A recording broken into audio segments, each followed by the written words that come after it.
সাংসদ কল্যাণ বন্দ্যোপাধ্যায়ের মার খাওয়াটা কি জেনুইন? সেই ভিডিওটা আপনারা দেখেছেন। আমি ভিডিওটা দেখাবো, যেখানে কল্যাণ বন্দ্যোপাধ্যায় আজকে চণ্ডীতলায় যাওয়ার পথে আক্রান্ত হয়েছেন বলে তিনি অভিযোগ জানাচ্ছেন। কিন্তু এটা চণ্ডীপাঠের মতো কান্না নয় তো, চণ্ডীপাঠের কান্নাটা কিন্তু মা দুর্গার সামনে, সেটা কিন্তু জেনুইন ছিল। কিন্তু এই কান্নায় কোথাও একটা মনে হচ্ছে একটু জোর করে কাঁদার চেষ্টা। আমি সেই ভিডিওটা দেখাবো। গতকাল আপনারা জানেন যে অভিষেক বন্দ্যোপাধ্যায়ের কিলচর ঘুষি খাওয়ার সেই ভিডিওটা ভাইরাল হয়েছে, সবাই দেখেছেন, সবাই উপভোগ করেছেন। যদিও আমি ব্যক্তিগতভাবে মনে করি কোনো রাজনৈতিক নেতার গায়ে শারীরিকভাবে আঘাত করা উচিত নয়, কিন্তু পাপ তো বাপকে ছাড়ে না। ফলত পাপ একে অভিষেক বন্দ্যোপাধ্যায়কেও ছাড়েনি। আর অভিষেক বন্দ্যোপাধ্যায় এই মার খাওয়া দেখে তাহলে কি কল্যাণ বন্দ্যোপাধ্যায়ের মনে এমন কোনো ধারণা হয়েছে যে ও সব ফুটেজটা খেয়ে নেবে, আমি কিছু খেতে পারবো না? ফলত তিনি ক্যামেরার সামনে দাঁড়িয়ে পড়েছেন এবং কাঁদো কাঁদো গলায় কি বলেছেন সেই ভিডিওটা দেখুন। আর দেখুন বাংলার রাজনীতি কোন পথে যাচ্ছে। শেষ পর্যন্ত কল্যাণ বন্দ্যোপাধ্যায় কি অভিনয় করতে নেমেছেন, না তার মার খাওয়াটা জেনুইন? প্রশ্নটা থাকলো, ভিডিওটা দেখুন, দেখে আপনারাই বিচার করুন। খবরটা কি জানতেন এই সেগমেন্টে। আমি কাউকে নিয়ে আসিনি, একা একা আসছিলাম এই চণ্ডীতলার মোড়টায়। বিজেপির লোকেরা চিৎকার করে গালাগাল দিয়ে মাথায় দূর থেকে ঢিলকি বল, বড় নিউজ বল ছুড়েছে। আমি বুঝতে পারছি না, আমার মাথা দিয়ে রক্ত বেরোচ্ছে।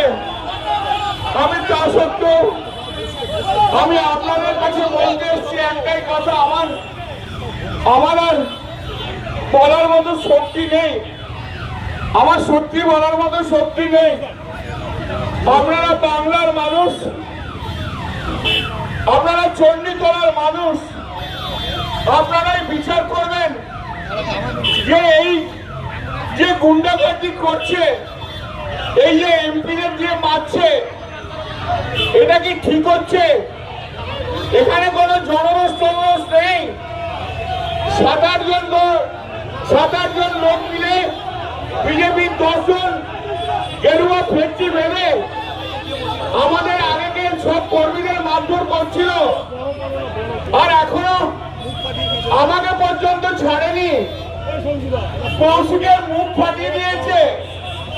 একটু আগে আমি যখন হেঁটে হেঁটে আসছিলাম, তখন একজন ভদ্রমহিলা, তিনি মোটর সাইকেল করে যাচ্ছিলেন, তার পিছনে বোধহয় স্বামী ছিল, রাস্তায় নেমে আমাকে বললো, দাদা আমাদের প্রচন্ড মেরেছে বিজেপির লোকজন। সারা পশ্চিমবাংলায় যেভাবে